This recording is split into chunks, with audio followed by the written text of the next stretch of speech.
My name is Beatrice Langley. I am 70 years old, a widow, and I worked as a nurse for more than 40 years. I spent most of my life tending to the broken, sewing wounds together, keeping hearts beating through long nights at the hospital. Yet nothing in those sterile hallways ever prepared me for the wound I received inside my own home. 1 week before her birthday, my daughter Clara looked at me, her face lit by the flicker of the candles I had carefully placed on a lemon chiffon cake that cost me $200, her favorite since childhood, and she said the words that still echo inside my chest. She said, "The greatest gift would be if you just disappeared from my life." For a moment, I could not breathe. The knife I was holding to cut the cake trembled in my hands. My ears rang louder than any monitor I had ever heard in the ICU. My knees nearly gave out under me. That sentence, from the mouth of the very child I had carried in my womb, was sharper than any scalpel. I had walked into her house that evening with a heart full of hope. I thought she would smile the way she did when she was 8 years old, when frosting clung to her cheeks and her laughter filled our small kitchen. I thought she would remember the years I worked double shifts so she could have ballet lessons, or the nights I came home exhausted but still read her stories until she drifted to sleep. I thought she would see not just the cake in my hands, but the lifetime of love behind it. Instead, she gave me that sentence, a birthday wish that sounded more like a death sentence. I stood there frozen, staring at her. My hands clutched the box, the candles slowly bending as wax dripped down the sides. My throat burned, but no words came out. I saw no warmth in her eyes, only impatience, as if my presence itself was a stain on the celebration she wanted for herself. I managed to whisper, "Happy birthday, Clara," and I set the cake down on the counter where the polished marble reflected back a stranger's face, my own face, pale and stunned. That night, I returned to my small apartment. I placed the cake on my own table, but it tasted like ashes in my mouth. I could not bring myself to eat it. I poured a cup of tea into the chipped porcelain cup my late husband once gave me, the last gift he ever placed in my hands before cancer took him. That little cup has been with me through every storm. I touched its rough edge and realized I had crossed a line I could never uncross, because something inside me had broken, but not beyond repair. Something inside me had woken up. I sat there with the candlelight flickering against the faded wallpaper, and I told myself the truth I had been avoiding for years. My daughter did not want me. She did not need me. She wished for my absence as if my life were nothing more than clutter in her perfect world. But here is the part she never calculated. She thought her words would silence me, crush me, maybe even erase me. What she did not know was that her wish would become my beginning. I remembered every check I had written for her tuition, every dollar I had scraped together for her wedding, every hour I had babysat her twins so she could enjoy her nights out. I remembered the house I had helped her buy, the mortgage I had co-signed, the savings I had bled dry, and I realized for the first time that I had the power to withdraw it all. So I did. I canceled the house funding. I closed the account with $20,000 meant for her emergencies. I took back what was rightfully mine.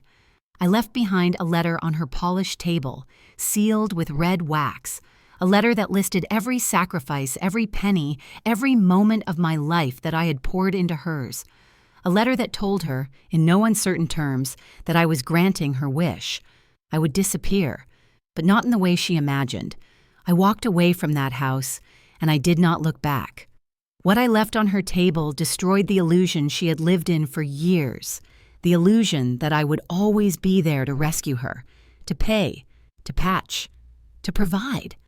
And for the first time in decades, I discovered something even stronger than sacrifice: silence. My silence no longer surrendered. My silence had become a boundary.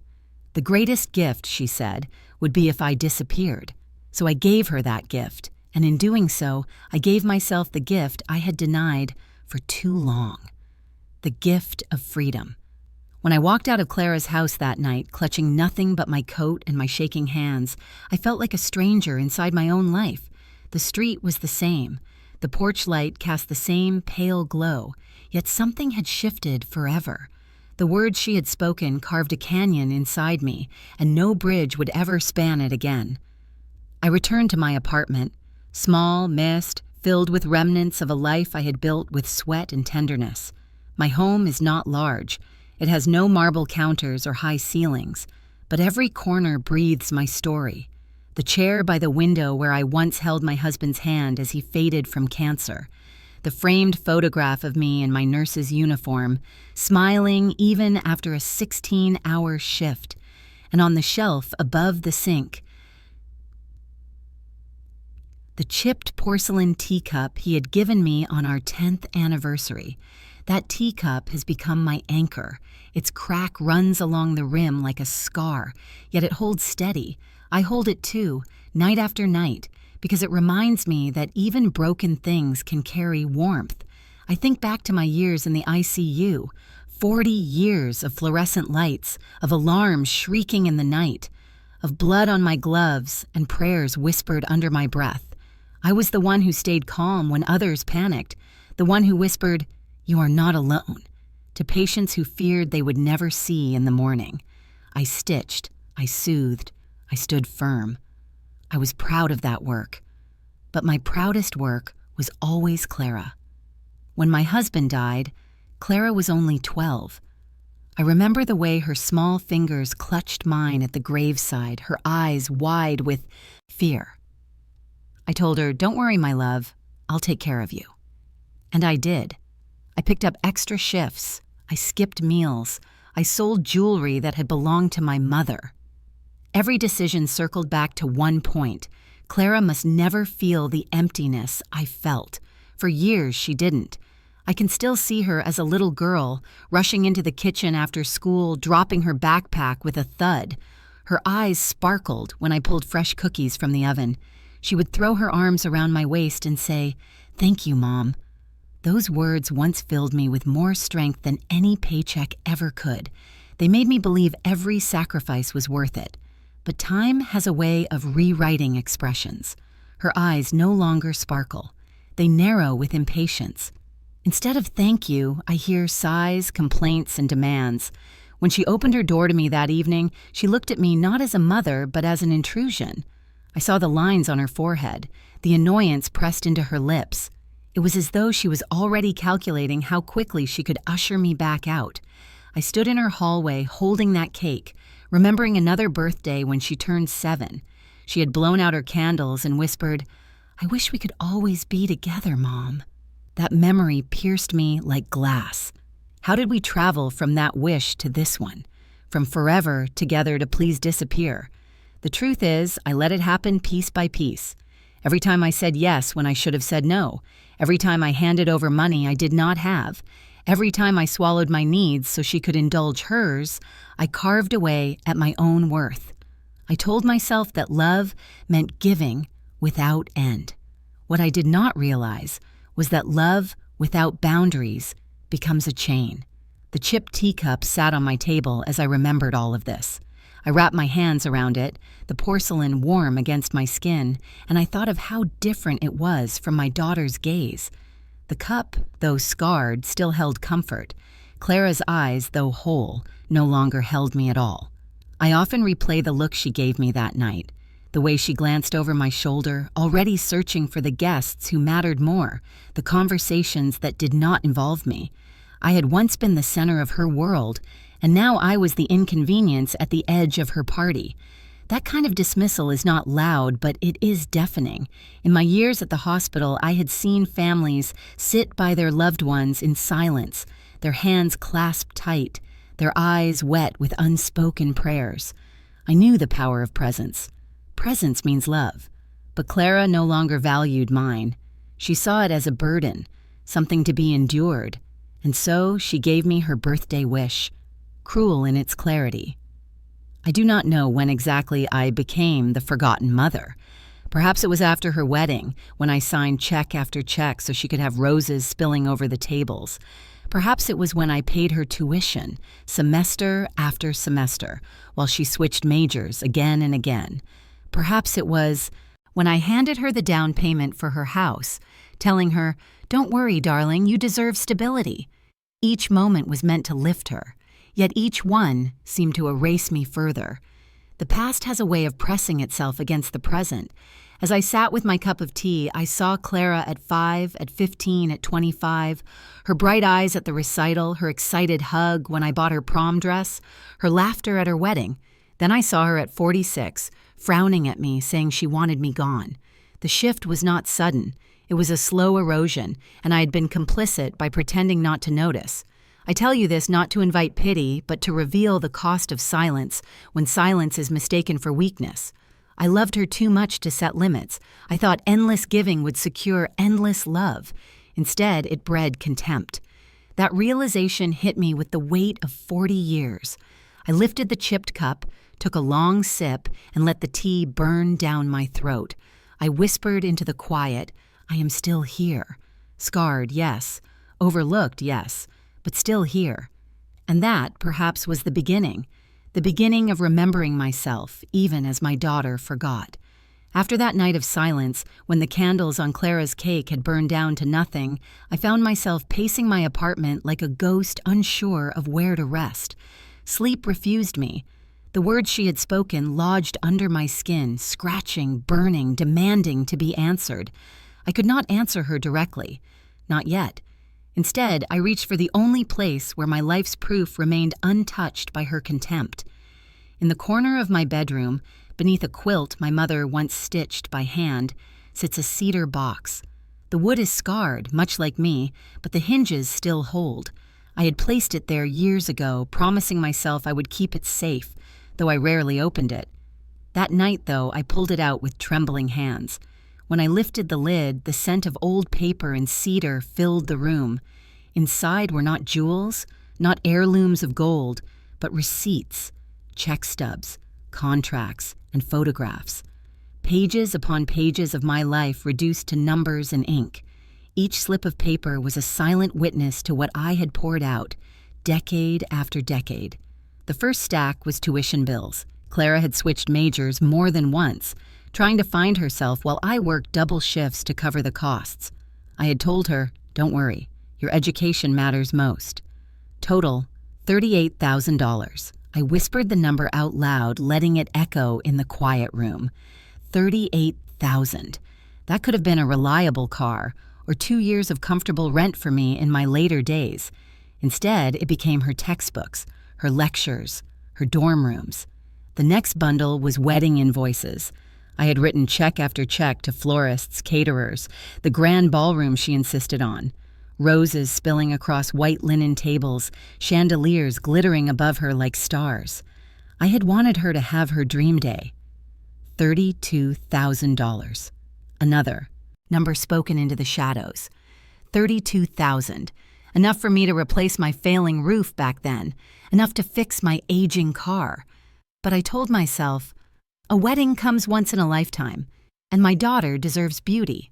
Then came the house, the down payment papers, signed in my careful script, $140,000 lifted from the savings I had built over decades of skipped vacations and meals eaten alone in the hospital cafeteria. I remember the way Clara cried tears of joy when I handed her that check. She hugged me and said, "Mom, you're the reason we can have a future." I carried that sentence like a jewel in my chest for years, though now I realize it was simply the acceptance of a gift, not the recognition of a giver. Tucked beneath those was evidence of the mortgage payments I had covered when David, her husband, lost his job. 8 months of checks, one after the other, $15,000. At the time, I told myself, families help each other through storms, but in truth, I had already weathered my storms alone. No one had come to rescue me. Still, I reached into my pension, tightening my own belt so their house would stand. I laid the papers side by side on my table, each one a marker of sacrifice. 38,000, 32,000, 140,000, 15,000, and many smaller ones too. School clothes, medical bills, braces for the twins, holiday gifts. When I added it together, the total stared back at me like a verdict. $465,000, almost $500,000. My breath caught. $500,000, given away piece by piece until I had almost nothing left for myself. If I had put that money in a simple account, even with modest interest, I would be living comfortably now. A nice little house by the sea, vacations when I wished, medical care without hesitation. Instead, I live in this modest apartment, clipping coupons, watching every penny. I chose love as my currency, believing it would multiply. Instead, it dwindled. I ran my finger over a photograph tucked between the papers. Clara at 7 years old, frosting on her chin, her arms thrown around my waist. Her smile was so wide, her eyes so bright. On the back of the photo, written in my handwriting, were the words, "Her laughter makes everything worth it." I stared at that line until tears blurred the ink. Did it make everything worth it? In that moment years ago, yes. But now, confronted with her birthday wish for my disappearance, I wondered if I had mistaken dependence for love. I whispered to the quiet, if I had invested in myself, I could have had an old age of peace. But I invested in love, and it left me bankrupt. Yet even as I said it, another thought rose. Maybe the investment was not wasted. Maybe it simply yielded a different kind of return. The return was not in her gratitude, because that account was empty.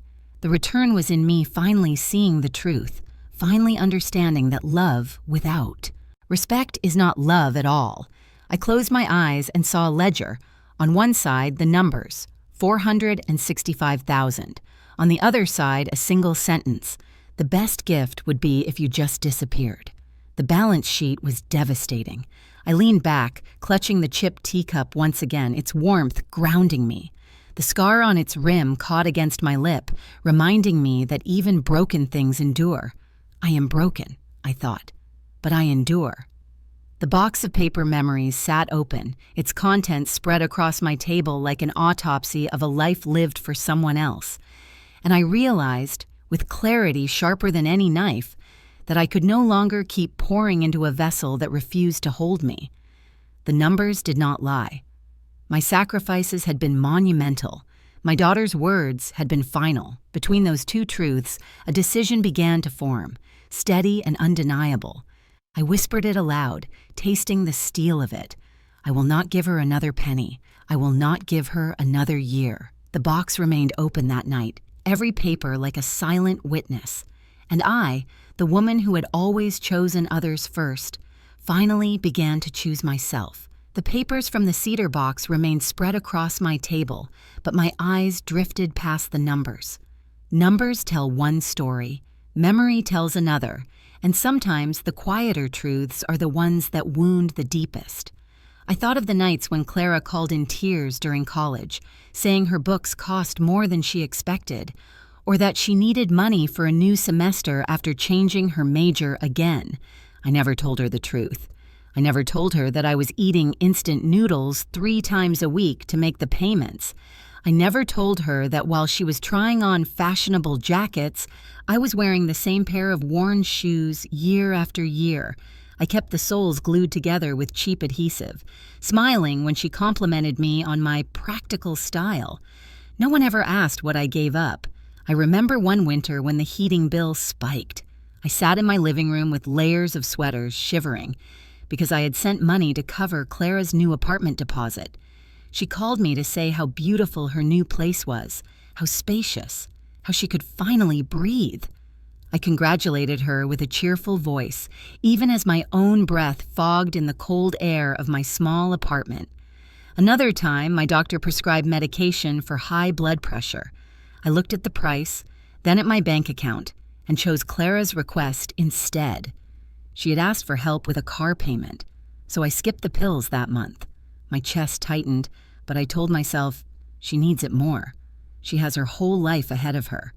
The unspoken truth is this: my daughter never once asked if I had enough of my own medicine. Not once. She asked for checks, for babysitting, for favors, but she never asked, "Mom, are you okay? Mom, do you have what you need?" The silence of that question never asked is louder than any cruel sentence she finally spoke on her birthday. I used to joke with my colleagues at the hospital. Nurses always know how to keep others alive. We can run code blue in our sleep. We can stop the bleeding, clear the airway, reset the rhythm. But none of us knows how to save ourselves from loneliness, from exhaustion, from the slow erosion of giving everything and being left with nothing. A nurse can save a heart, but not her own. I told myself it was noble. That self-sacrifice was my calling. My late husband once warned me, "B, you cannot keep pouring out without refilling." I smiled at him, waved him off. After he died, I doubled down. I thought, if I can just give Clara everything, she will never feel abandoned the way I felt when death stole him from us. But love, offered without boundaries, does not protect. It consumes. There's a small notebook I used to keep in my purse, not for schedules or appointments, but for grocery lists. I wrote down eggs, milk, and bread. Then I would cross them out one by one as money disappeared into Clara's needs. Sometimes I would walk out of the store with nothing but a bag of rice, telling myself I was watching my diet. The truth? I was choosing her over myself, again and again. I think of the shoes most vividly. Old leather cracked across the top, soles worn thin. I wore them into the ICU every night, walking miles between beds. The floor nurses used to tease me. "B, when are you going to buy yourself something nice?" I laughed and said, "These shoes have character." They didn't know the real reason. The money had gone to Clara's textbooks, Clara's dresses, Clara's endless requests. I didn't mind at the time, or at least I convinced myself I didn't, but memory has a way of peeling back the lies we tell ourselves. Now, sitting with the chipped teacup warm in my hands, I felt the full weight of those hidden sacrifices. They were not noble. They were not sustainable. They were choices I made, yes, but choices that left me diminished. I whispered into the quiet Clara never saw. She never wanted to see, and I never asked her to look. There is shame in admitting this, shame that I let my own health falter, shame that I wore secondhand coats and skipped meals, all while pretending I was fine. I thought silence was strength. In reality, silence was surrendered. The cruelest irony is that I, who once stood in sterile white halls and pulled people back from the edge of death, could not pull myself back from the edge of neglect. I knew how to rescue strangers, but I did not know how to rescue myself from my own child's indifference. A nurse knows how to save others, but not herself. I set down the teacup, its scar catching the light. I realized that in all these years I had been waiting for someone, anyone, to notice. I noticed that I was tired, to notice that I was giving more than I had, to notice that I was shrinking inside my own life. That notice never came, not from friends, not from colleagues, and certainly not from my daughter. The birthday wish had been brutal, yes, but in a way, it was also honest. It said aloud what had been true for years. She had long since lived as if I were unnecessary, invisible, disposable. She simply put words to the life she had already been living, and in hearing those words, I finally saw the truth no one else had spoken, that I had been erasing myself with every yes, every sacrifice, every bite of noodles eaten in silence. I looked at the papers still spread across my table. $465,000, the number shouted, but beneath it, softer, the hidden tally of skipped meals, skipped pills, skipped care. That invisible number was larger still. For the first time in my life, I let myself sit in the pain of that truth. I did not excuse it. I did not justify it. I simply named it. I was forgotten because I forgot myself first. I closed the box of paper memories, slid it under the quilt, and rose slowly. My knees ached. My chest felt heavy, but my mind was clearer than it had been in years. I told myself softly, firmly, nurses know how to save others. Now I must learn how to save myself. That night, after closing the cedar box and sliding it back beneath the quilt, I knew sleep would not come. My bed felt foreign, as if the sheets themselves were made of questions I could no longer ignore. I rose and returned to the small table where the papers had been spread just hours before. The air still carried the faint smell of wax from the candle I had lit earlier, the wick now nothing but a twisted stub leaning into hardened drips. The room was quiet, but not silent. The old clock on the wall ticked with a rhythm that pressed into me. Each second landed like a hammer on my chest. Tick. What more will you give? Talk. How much more will you lose? I switched on the small lamp in the corner. Its light was warm, golden but weak, the kind of glow that does not fill a room, only pools in one spot like a small fire. The shadows stretched long against the walls, as though they, too, were weary of bending towards someone else's needs. I sat down with my chipped porcelain teacup, filling it once more with hot water. Steam rose in slow spirals, carrying the faint scent of leaves, familiar and steady. I wrapped both hands around the cup, feeling the warmth seep into my bones. That simple comfort was more faithful to me than the daughter I had given everything for. I stared at the candle stub. Its melted wax resembled a tiny ruin, like the remains of something that once stood proudly. I thought of myself. How many times had I burned low, given light, given heat, until there was almost nothing left? I had believed it was my purpose. Yet here I was, nearly spent, and no one noticed. The clock continued its march. Tick, you missed your pills. Talk, you wore those shoes until they broke. Tick, you skipped dinners to send money. Talk, you sat in the cold so she could live in warmth. The golden light trembled as if echoing my breath. I felt. Tears pricked my eyes, but I blinked them back. Tears would not serve me now. For 70 years, I had cried enough, swallowed enough, bent enough. Tonight was different. Tonight, I was no longer the woman who justified every cruelty, who excused every slight. Tonight, I was a woman staring at the truth with eyes wide open. I leaned forward, elbows on the table, hands cradling the teacup. My reflection shimmered on the surface of the water, lined face, tired eyes, but eyes that still held clarity. For the first time in decades, clarity was mine. I whispered into the room, into the flicker of light, into the steady tick of the clock. Enough. The word startled me, not because it was loud, but because it was certain. My voice was soft, yet it carried weight. Enough. I repeated it, firmer now. Enough. The walls absorbed it. The clock ticked against it. The lamplight held it. The word became a boundary I had never drawn before. All my life I had told myself that silence was strength. But this silence was different. This was not surrender. This was a decision. This was the moment the pivot came. Not from love to hate, but from pain to resolve. I thought of Clara's face, the way she had looked at me as if I were an unwanted shadow at her birthday. I thought of her words, spoken with such careless finality. The greatest gift would be if you disappeared. She had asked for disappearance, and I realized in that dim golden light that she would get it. But not through my death, not through the fading of my breath. She would get it through my decision to live apart from her demands, her disdain, her dismissal. The candle stub leaned into its hardened wax, fragile and almost gone. Yet even in its ruin, it told a story. Light given, not appreciated, but still light. I touched it with one finger and whispered again, enough. It is strange how the smallest acts become turning points. A whispered word, a sip of tea, the steady beat of a clock. Nothing dramatic, no raised voices, no slamming doors.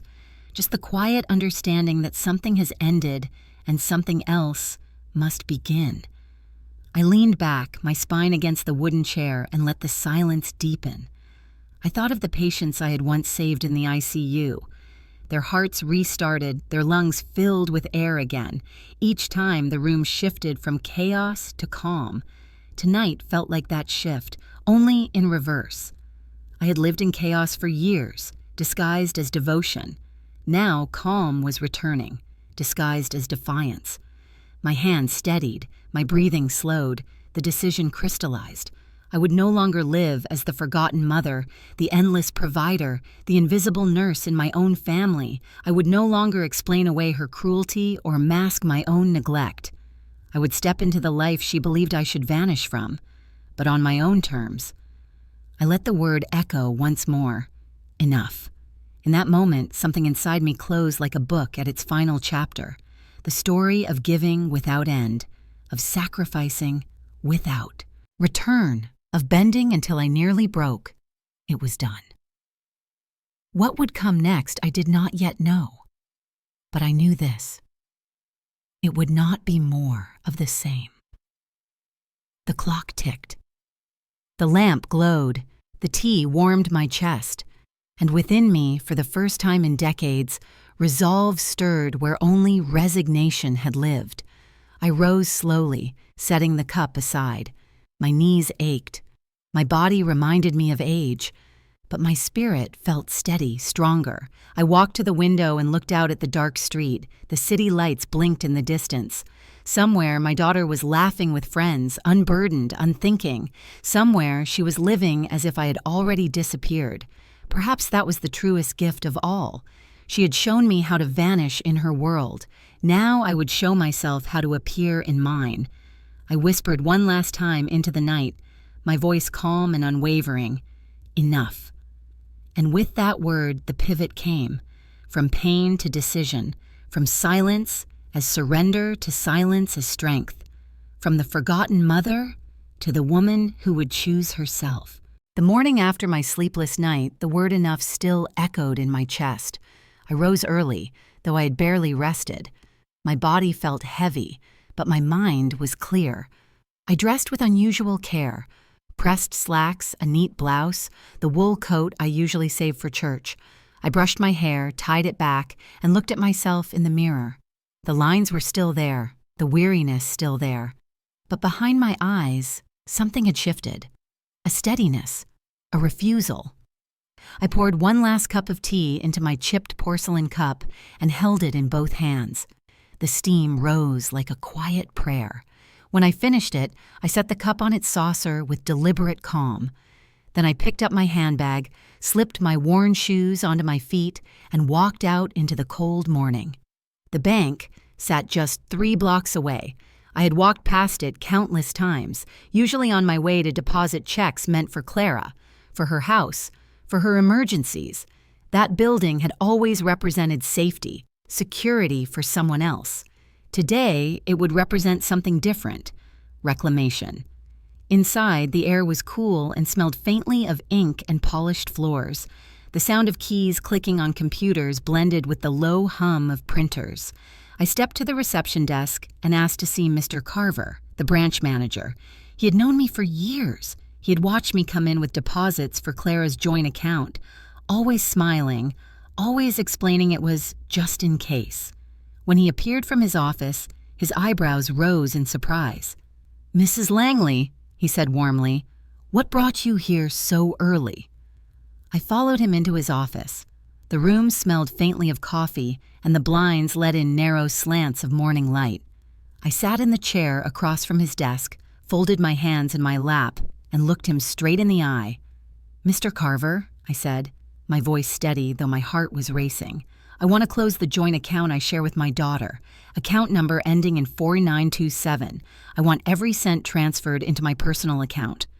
For a moment, he blinked at me, as though he hadn't heard correctly. Then he leaned back, adjusting his glasses. "Mrs. Langley, that account holds $20,000. Are you certain?" "Yes," I replied, more firmly than I expected. "Completely certain." He studied me, perhaps looking for hesitation. "That money was always meant as an emergency cushion for your daughter, wasn't it?" I nodded once. "It was. But I've realized the emergency is mine. That money is my security, not hers. She will have to stand on her own." His expression softened. "Most people in your position would hesitate, but you look resolved." "I am," I said. And it was the truth. The word enough had not faded with sleep. It had rooted itself deeper. He pulled the file from his cabinet and slid the papers across the desk. The pen felt cool in my hand as I signed my name, stroke by stroke, reclaiming what I had let go of for too long. With each signature, a small weight lifted from my chest. When it was finished, Mr. Carver clicked a few keys on his computer. The printer whirred, and he handed me a confirmation slip. "The full balance of $20,000 has been transferred to your personal account," he said. I held the slip carefully, as though it were more fragile than paper. In truth, it was not just paper. It was proof. Proof that I could act, that I could choose myself. Mr. Carver leaned forward, folding his hands on the desk. His voice dropped slightly, as if he were speaking to me not just as a banker, but as a man who had seen too many stories like mine. "Mrs. Langley, you're doing the right thing. Sometimes helping too much blinds the people we love.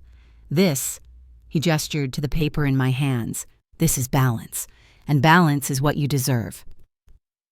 His words struck me deeply. He had no idea what Clara had said to me days earlier, yet somehow he reflected back exactly what I needed to hear, a mirror held up by a near stranger.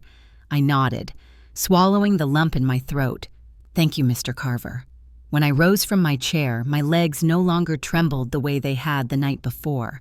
I walked toward the door with my handbag tucked firmly against my side, the confirmation slip safe inside. For the first time in a very long time, I smiled. It was not the smile of someone seeking approval, nor the smile of a mother waiting for gratitude. It was a smile of quiet finality, the kind that says, "A line has been drawn." As I stepped out into the cold air, the city seemed different. The same buildings, the same street, but lighter somehow. The weight I had carried for years was shifting, if only slightly. The sound of the clock ticking in my apartment was replaced now by the sound of my own footsteps, steady, measured, moving forward. That morning marked the first withdrawal, not just of money, but of myself from a role that had nearly erased me. Clara had no idea what had happened, not yet, but soon she would understand. She had wished me gone. Slowly, carefully, I was granting her that wish. And as the wind brushed against my face, I realized something else. This was not punishment. This was preservation. For the first time in decades, I carried not just my handbag, but a piece of my own life back into my hands. I walked home with that small, decisive smile still lingering. Fragile, yes, but real. After leaving the bank with that slip of paper in my purse and a smile I hadn't worn in years, I knew my next step. Money was one thing, but legacy was another. If Clara wanted me gone, then I needed to decide what pieces of me would remain after I truly was. So that afternoon, I made an appointment with Harold Grant. Harold was an old friend of my late husband, a lawyer who had handled small matters for us when we were younger, closing on our first home, drafting the earliest version of my will. He was retired now, but still practiced part-time for longtime clients. More than that, he was one of the few people who remembered me not only as Clara's mother, but as Beatrice, a woman in her own right. When I walked into his office, the smell of old books and leather greeted me. The blinds were half drawn, letting in narrow stripes of afternoon light across the shelves. Harold looked up from behind his desk, his hair thinner now, his frame a little stooped, but his eyes sharp as ever. "Bea," he said, rising slowly, "it's been too long." I smiled faintly as I sat down across from him. "Too long, Harold, but I need your help again." He leaned forward, hands folded on the desk. "Of course. What can I do for you?" I hesitated, then told him everything. Not the softened version, not the excuses I had told myself, but the bare truth. About Clara's coldness, about her wish on her birthday, about the way she had looked at me as though I were nothing more than a burden. The words spilled out, quieter than a whisper, yet heavy as stone. When I repeated her sentence, "The greatest gift would be if you disappeared," Harold's face fell. He leaned back slowly, closing his eyes for a moment, as though he couldn't bear to look at me. "My God," he finally said, his voice low. "No one should ever have to hear something like that, least of all from their own child." His reaction pierced me more deeply than I expected. To hear someone else confirm the cruelty of it, to see him shaken on my behalf, gave me both validation and sorrow. I nodded. "That's why I'm here. I need to make changes." We spent the next 2 hours reviewing every line of my documents. My current will, my life insurance, my savings, even my modest apartment. I told him I wanted Clara's name removed from every document, every policy, every account. Instead, I instructed him to designate the bulk of my assets to establish a scholarship fund for nursing students, a fund to honor the 40 years I had spent in the ICU, to give another young woman, or man, the chance to learn what it means to save lives. If I could not pass down gratitude through family, I would pass down opportunity through strangers. Harold nodded as he scribbled notes. "A nursing scholarship," he repeated. "That's fitting. That's legacy." I also told him I wanted a trust fund set up for my grandchildren, not for Clara, not for her control, but for them. They would inherit when they turned 25, not before. By then, I hoped, they would know the value of responsibility. They would not see me as a bank, but as a grandmother who loved them enough to wait until they could stand on their own. As Harold wrote, I felt a strange mixture inside me. Sorrow, yes, but also relief. I was not erasing Clara from my life entirely. I was setting boundaries, even after death. When he looked up, he hesitated. "B, can I ask something difficult?" "Of course," I replied. "Are you sure about this? Cutting your daughter out so completely, it's not something most mothers can live with. Some would call it harsh." I sat back in my chair, letting his words linger. The moral conflict had haunted me for days, even before I walked into his office. Was I betraying the role of a mother by protecting myself? Was I condemning Clara, or was I finally telling the truth? I drew in a slow breath and shook my head. "I'm not cutting her out, Harold. I'm placing a boundary. There's a difference." He studied me, eyes narrowing. "Explain." I clasped my hands together on the desk. If Clara had ever once asked about my health, if she had ever noticed the shoes I wore thin or the meals I skipped, maybe this would be different. But she didn't. And when she told me to disappear, she made her choice clear. I'm not punishing her. I'm simply respecting her request. I'm honoring her words. That's the boundary. Harold leaned back, his pen resting against his notepad. Slowly, he nodded. A boundary, not revenge. "Exactly," I whispered.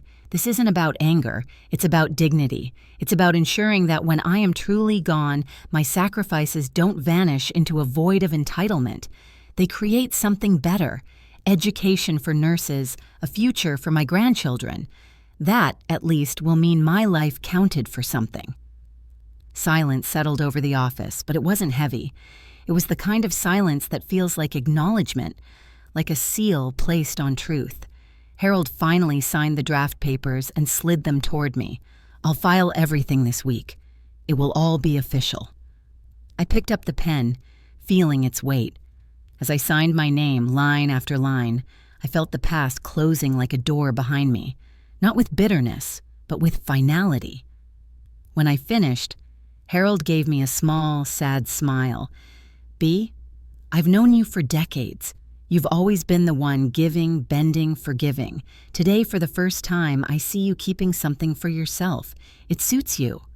His words struck me like a mirror, reflecting back an image I barely recognized. A woman who was not defined by loss or sacrifice or ungrateful children, but by the strength to draw a line and say, "This is mine." I gathered the papers, placed them carefully into my bag, and rose. My knees ached, my shoulders heavy, but my step felt firmer. I thanked Harold, and as I walked toward the door, I realized I was smiling again. Not the soft smile from the bank, but one of deeper conviction. Outside, the sky was gray, the air brisk, but I breathed it in as though it were fresh and new. Clara's words had cut me, yes, but they had also given me the strange gift of clarity. I whispered to myself as I walked down the street, "I'm not cutting. I'm simply placing a boundary." And for the first time, I believed it. After leaving Harold's office with the new will safely tucked in my bag, I walked home slowly. The streets looked the same, but my steps felt different. Weighted not with dread, but with resolution. Still, as firm as my decisions had been, a hollow ache followed me. Change, even when right, still carries loneliness. That evening, as I unlocked my apartment door, I found Eleanor waiting in the hallway. She stood there with her usual shawl wrapped around her shoulders, a small grocery bag in one hand. Eleanor was 68, a retired drama teacher, and my neighbor for nearly a decade. She had seen me rush out countless times with bags of toys for the twins or trays of food for Clara's family while I skipped meals myself. She never said much, but her eyes always carried questions. "Bea," she said softly, "you look different today." I let out a weary breath. Different is the right word. She followed me inside, placing her grocery bag on the counter. I poured us both tea, the chipped porcelain cup in my hand once again. She sat across from me, her sharp eyes studying my face. "What happened?" she asked. "I can tell something has shifted." So I told her. Not all at once, but piece by piece, the way one unwraps a fragile item. I told her about Clara's birthday, about the words that had sliced through me. I told her about the sleepless night, the candle stub, the word enough. I told her about closing the joint account at the bank, about Harold's stunned silence when he heard Clara's cruelty, about the scholarship fund and the trust for my grandchildren. By the time I finished, Eleanor's hands were folded tightly on the table. Her lips trembled slightly, but her eyes were steady. Then, without warning, she reached across and took my hand in hers.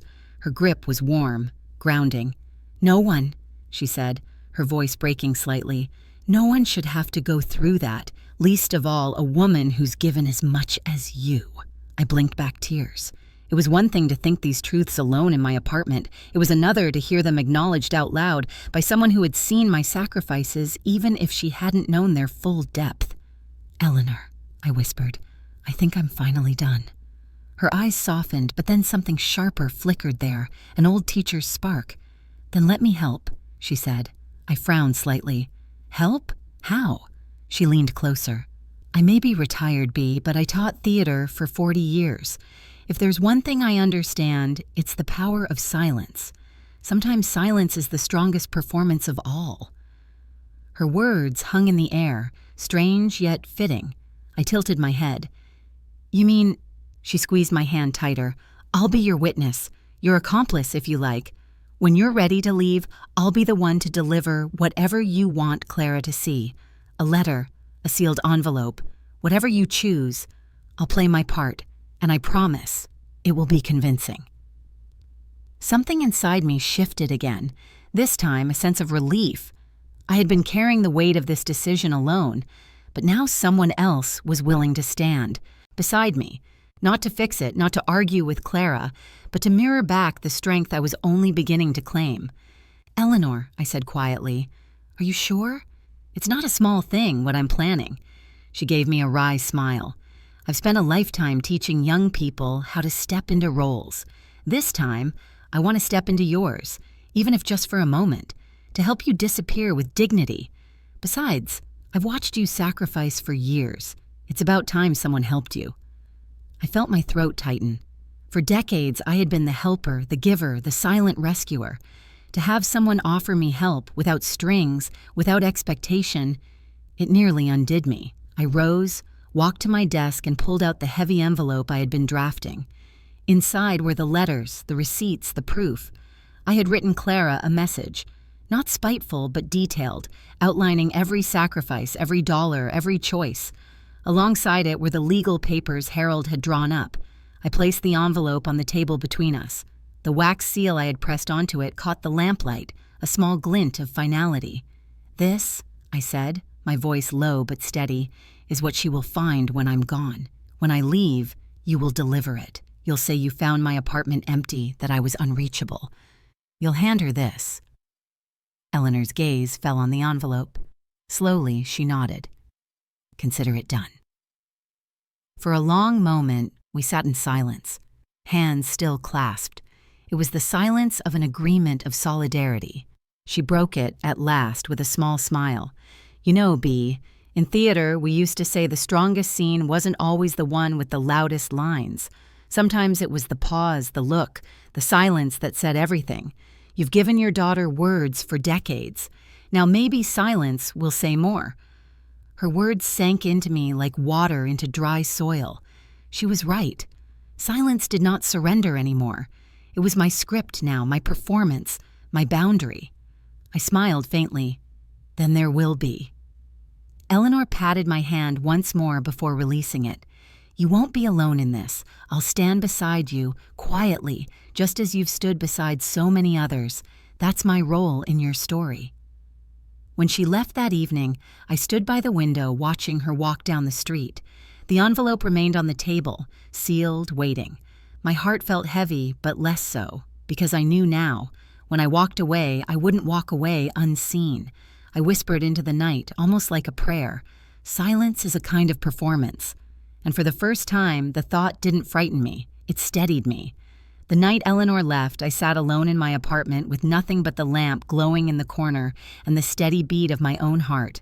On the table before me lay a stack of blank pages, crisp and waiting. My fountain pen rested nearby, heavy in my hand. I had avoided this moment for too long, but now there was no turning back. I began to write. At first, my hand trembled, the ink blotting in small pools, but soon the rhythm steadied. The words came not in anger, but in memory. I wrote line after line, each one carrying the weight of years I could no longer hold inside. I wrote of the nights when Clara was a baby, feverish and gasping for air. I worked double shifts at the ICU, then rushed home to sit beside her crib, whispering prayers into the darkness.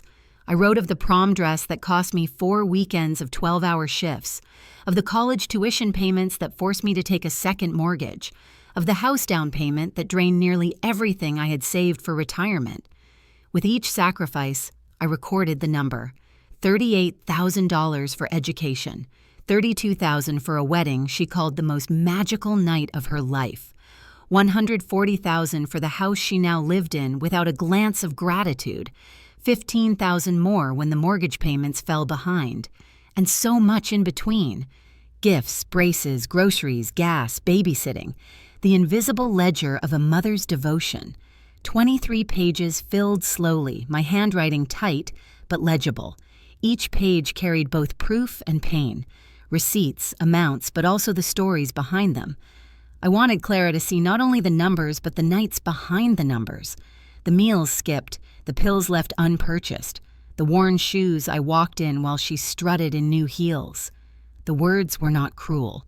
They were careful, deliberate. Each sentence a mirror held up to her life and mine. At the top of page 22, I paused. My hands were cramped, but my heart was steady. I lifted my teacup, chipped porcelain, warm in my hand. I thought of Eleanor's words. Silence is a kind of performance. My silence would not be empty. It would be filled with truth, sealed in ink. I set the cup down and pressed my pen to the final page. My closing words were the clearest of all. You told me your greatest gift would be if I disappeared. From this day forward, I will grant that wish, but not through death, Clara. Through freedom. I will disappear from your demands, your contempt, your endless taking. I will not vanish into the ground. I will vanish into a life that is mine. You wanted me gone. Now I will be gone. Not by dying, but by living. I let the ink dry slowly, watching the letters shine under the lamplight before they dulled. Then I gathered the pages carefully, stacked them in order, and slid them into a thick envelope. My hands were steady as I pressed the wax seal, deep red against cream paper. The mark hardened, final and unyielding. The letter was not alone. Alongside it, I placed the legal documents Harold had prepared, the revised will, the scholarship foundation paperwork, the trust for the grandchildren, proof that Clara's name had been erased from where she once believed it was permanent, proof that my disappearance was not a bluff, but a boundary written into law. I tied the bundle with twine, neat and plain, then slipped it all into a second envelope. Again, I pressed the wax seal, red as a wound, firm as a verdict. The weight of it surprised me when I lifted it from the table. It was heavy, not just with paper, but with years, with silence that had finally found a voice. I sat back and looked at it in the lamplight. For a moment, the room felt like slow motion, the shadows long, the clock ticking louder than before, the candle stub from nights ago still leaning in its hardened wax. The envelope gleamed, its red seal catching the glow like a small ember. That image, wax against paper, felt like the closing of one life and the opening of another. In the morning, I would carry it with me when Eleanor came. Together, we would step into Clara's house. I would place the letter on her kitchen table alongside the neat stack of legal documents. I would not wait for her reaction. I would not demand an apology or explanation. My words were already written. My silence would be the rest. I imagined the moment. Clara entering the room, seeing the envelope, the seal. She would hesitate, then break it open. She would read the numbers, the stories, the unspoken truths finally spoken. She would see, line by line, the life I had lived for her and the life I was reclaiming for myself. And she would read the final sentence, the one that would echo longer than any number. Not by dying, but by living. I set the envelope back on the table and extinguished the lamp. The room fell into darkness, but I felt no fear. The seal glowed faintly in the shadows, like a watchful eye. Slowly, deliberately, I whispered one last time, "From this day, I will disappear. Not into death, into freedom." 2 days after sealing the 23-page letter, the phone rang. The screen lit up with Clara's name, bold and familiar, the same way it had lit up 1,000 times before whenever she needed something. I stared at it for a moment, my heart tightening out of habit. For years, I had answered without hesitation. This time, I let it ring twice before picking it up. Her voice was brisk, not warm. "Mom, I need you to watch the kids Friday night. David and I have dinner. Work-related. We won't be home until late." The request was spoken like an instruction, as though my time, my life, my health were footnotes in her story. I drew in a breath and said the one word I had never allowed myself before: "No." The silence on the other end was sharp, almost offended. "What?" she asked, as if she had misheard. "I said no, Clara," I repeated, steady but calm. My voice surprised even me. Her sigh was exaggerated, heavy with annoyance. "Oh, come on, Mom. It's one night. Don't start being difficult." I gripped the phone tighter. Images flickered in my mind. Nights spent rocking her to sleep, afternoons spent working overtime to buy her gowns, years of canceled plans so I could watch her children while she lived her life. And here she was, dismissing me as if my refusal were a tantrum. "I have other plans," I said. It was a lie, but also a truth in another way. My plan was to choose myself, to no longer be on call like a servant. Her voice rose. "What plans could you possibly have? You don't go anywhere, you don't do anything, unless you mean sitting in your apartment with that chipped teacup." Her words stung, not for their accuracy, but for their cruelty. She had noticed the cup, the little anchor of my life, and yet reduced it to mockery. I stayed silent for a beat, steadying myself. She pressed on. "Mom, don't be childish. You're acting like a sulking teenager, refusing to help just because you're mad about something. Are you trying to punish me? Really, at your age?" The laugh that followed was sharp, dismissive. "What are you, 12? Holding grudges and stomping your feet?" My hand trembled, but not from weakness, from clarity. All the nights I had bent, all the times I had swallowed hurt, they crystallized in this moment. "Clara," I said softly, "silence is my answer." Before she could speak again, I pressed the button and ended the call. The click was final, louder in my heart than any shout. I set the phone down on the table beside the sealed envelope. My pulse raced, but my breath was even. For the first time, I had refused. Not with yelling, not with begging, but with quiet certainty. The phone buzzed again almost instantly. Her name flashed once more. I didn't answer. It rang a third time. Still, I stayed still, my fingers wrapped around my teacup. The steam rose, warm against my face, a small shield against her noise. I thought of Eleanor's words. Silence can be a kind of performance. This was mine. The buzzing stopped. Minutes later, a message appeared. "Fine. Be childish. Don't come running back when you're lonely." I read it once, then set the phone face down. I would not reply. The room was quiet again, save for the steady hum of the lamp. My chest ached, But beneath the ache was something sturdier: resolve. That single word I had spoken, no, was not just about Friday night. It was about every Friday, every emergency, every demand. It was the declaration that my life no longer belonged on her calendar. I whispered into the quiet, "Im lang la cotra loi come." Silence is my answer. The words felt like a seal pressed over years of noise. That night, I slept without fear of the phone, and when morning came, the light through my window felt different, like the first day of freedom. The morning of my leaving came quietly. The sky was still pale, the streets hushed in that strange in-between hours before the city woke. I had slept only a little, yet my body felt lighter than it had in years. 2 suitcases stood ready by the door, filled not with the clutter of decades, but with what I chose for myself. Clothes that fit me, books I had long postponed reading, the old porcelain cup wrapped carefully in a scarf. Eleanor arrived at 5 sharp.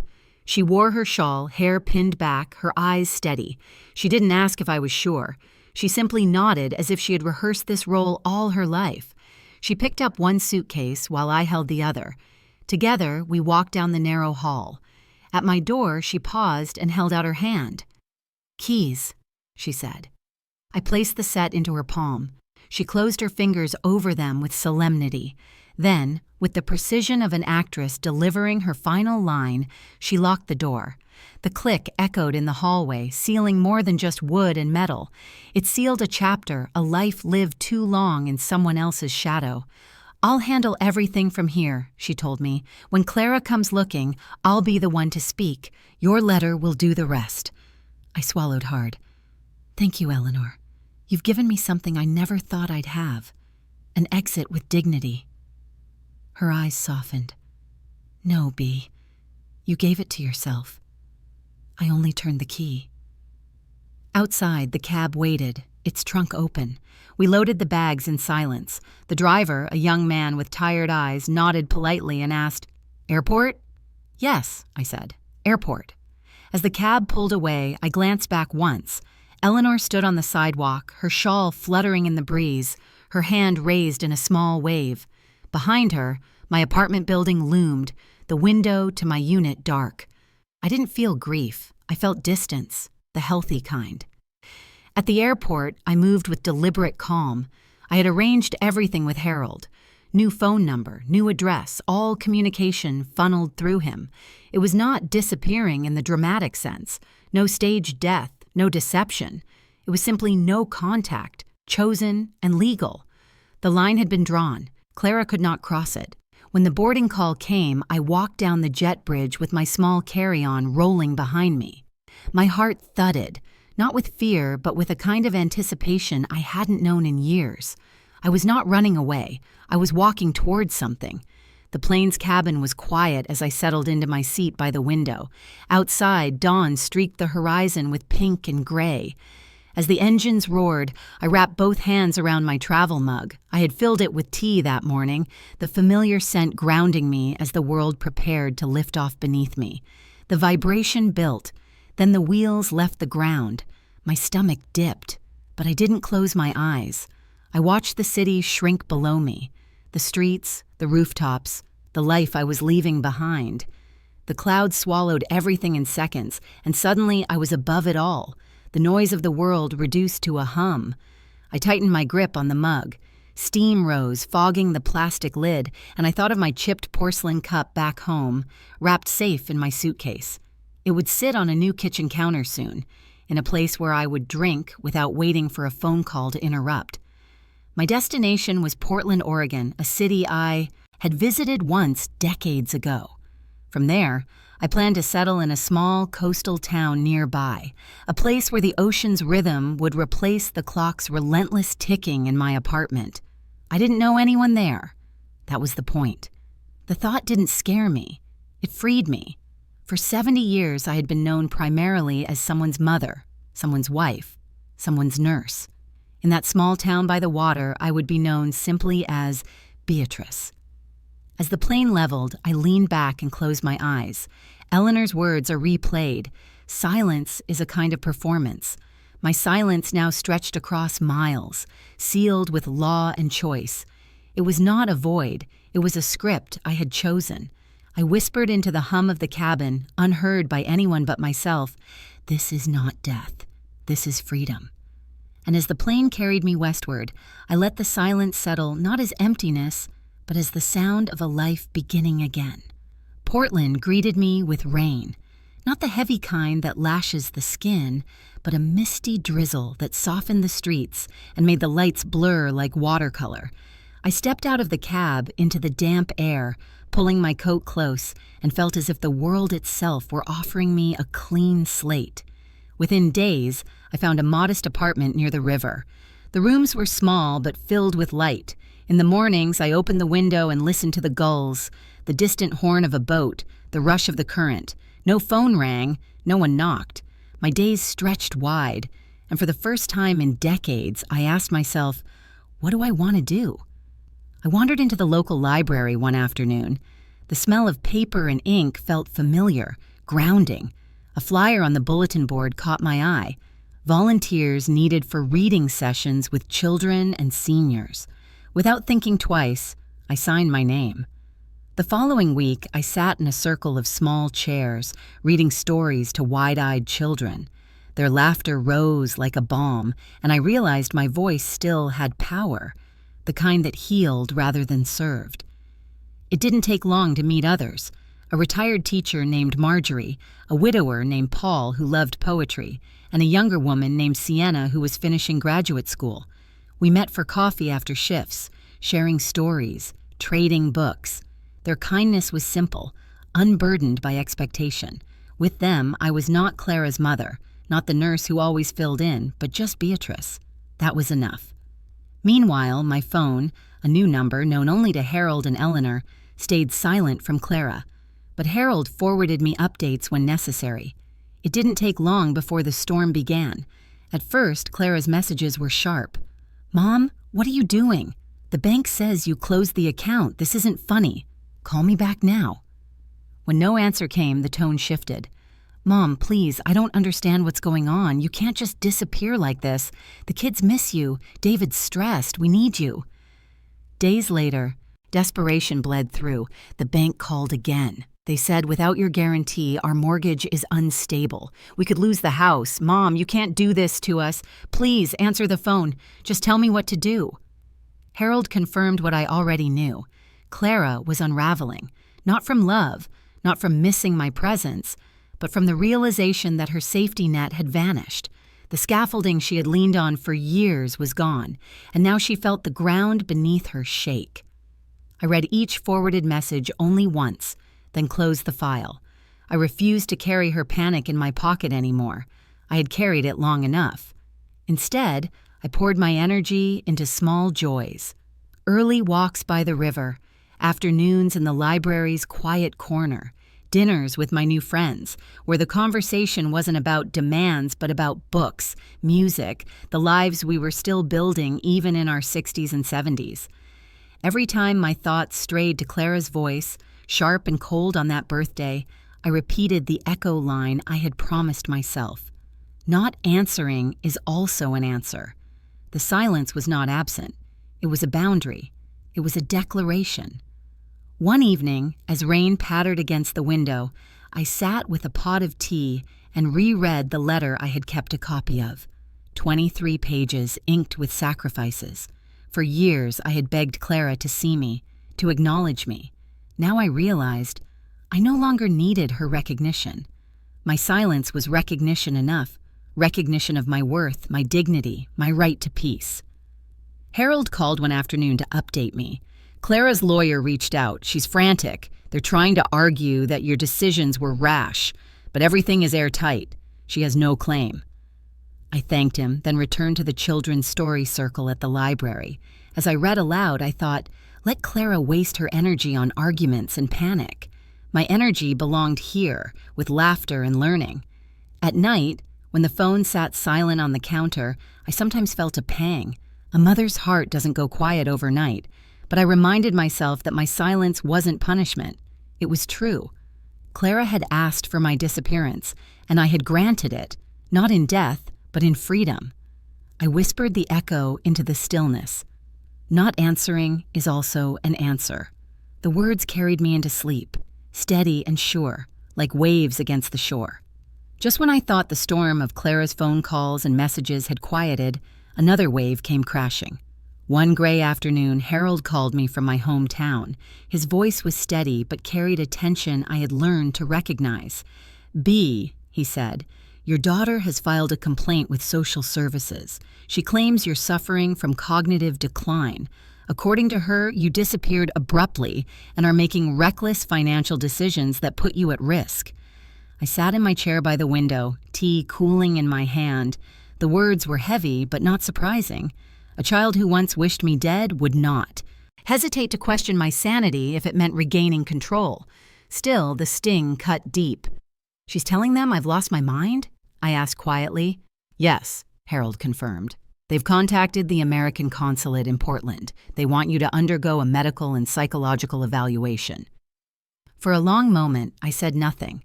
Outside, rain streaked the glass in long, silver lines. I thought of all the nights I had swallowed cheap soup so Clara could have feasts, all the times I had skipped medication so she could have new shoes. And now, my reward was an accusation that I was no longer capable of choosing my own life. At last, I whispered, "Then I'll go. I have nothing to hide." 2 days later, I walked into the consulate building, its flag rippling in the Oregon wind. The waiting room smelled of paper and disinfectant, and I found myself remembering the hospital halls of my working years. The doctor assigned to me was a man in his 60s, with calm eyes and the kind of patience only years of practice could shape. For 3 hours, he tested me. Memory recall, problem solving, comprehension. He asked me about my past, my decisions, and my future plans. I answered steadily, my mind sharp, my will sharper. I told him of the scholarship fund I had established, the trust for my grandchildren, the steps I had taken to secure my independence. I described the library where I volunteered, the new friends I had made. When it was over, he folded his hands on the desk. "Mrs. Beatrice," he said, "there is no evidence of dementia or decline. On the contrary, your planning, your clarity, and your determination show remarkable lucidity. You are making sound choices.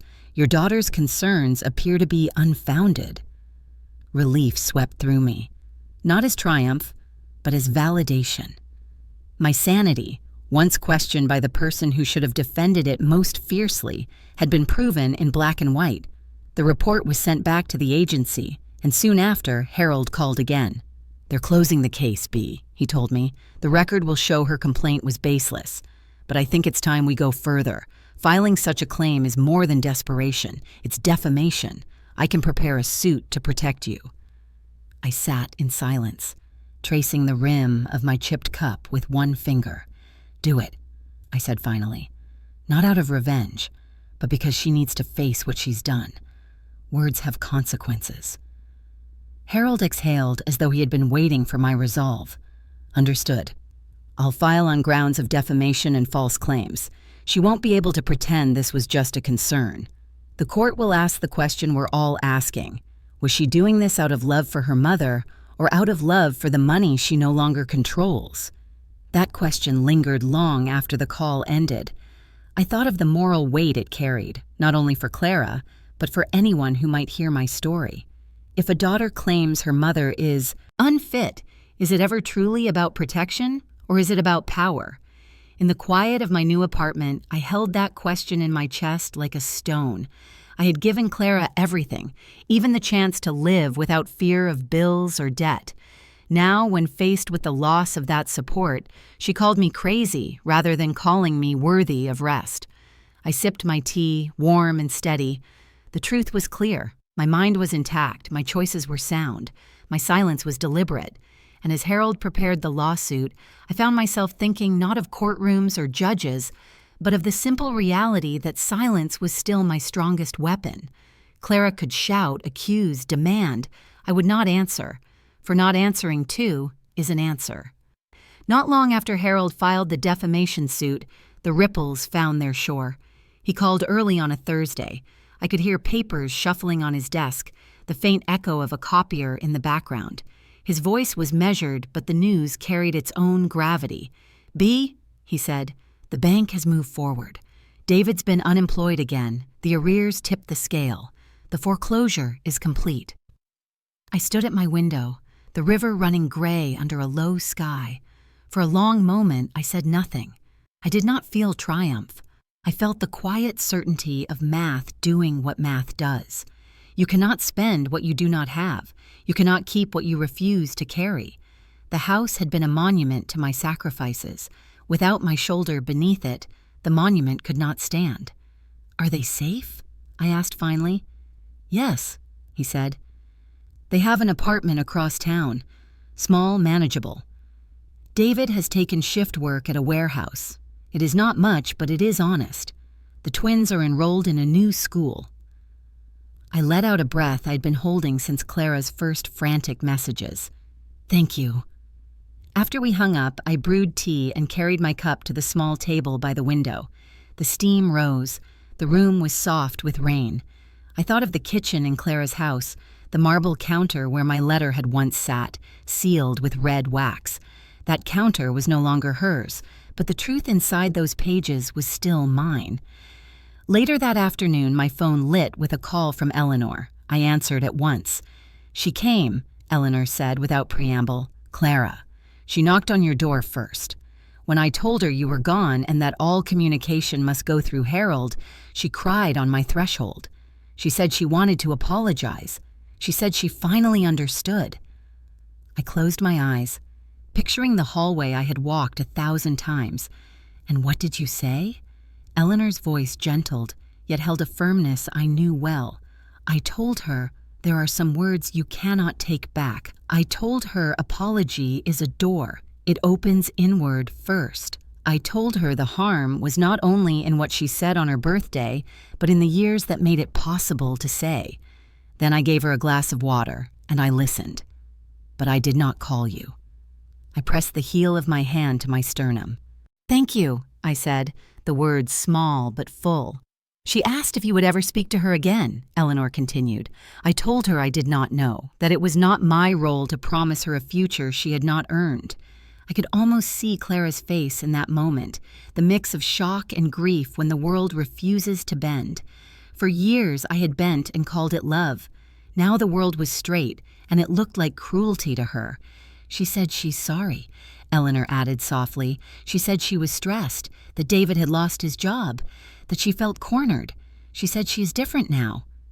"Is she?" I asked. Eleanor hesitated. "She is hurting. That is not the same as changing."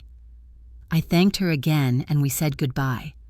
When the line went quiet, I sat perfectly still, listening to the rain. I did not know whether I would ever talk to my daughter again. I did know this. If I did, it would be as a woman with boundaries, not as a mother on call. 2 days later, a small envelope arrived in my mailbox. No return address, careful handwriting that wobbled slightly. Inside was a folded sheet of lined paper smelling faintly of crayons. My hands trembled as I opened it. "Dear Grandma," it began, "we miss you." The letters were round, earnest. I recognized the uneven spacing of the twins. They had written together, 2 hands sharing one truth. "Dad says you moved to a place with big water. Mom says you need time. We remember your stories, we remember the cookies, we remember the way you put blankets on us when we pretended to sleep on the couch. We are okay. We started a new school. Our teacher likes books as much as you. We keep the picture of you on our dresser. We talked about it before bed. We hope you are not sad. We hope you are strong. We love you." The signature was a tangle of letters, 2 names overlapping, 2 small hearts drawn underneath. A picture slipped out from behind the note. It showed a stick figure with gray hair standing by a blue ocean, the sun shining. 2 smaller figures running toward her, arms outstretched. The caption was simple: "Grandma at the sea." I bowed my head over the paper, tears falling hot and clean. The ache in my chest shifted. It did not vanish, but it widened into something more merciful. Their love was not a demand. It was a beacon. It did not ask me to erase myself. It asked only that I keep the door of my heart unlocked for the day when they could knock for themselves.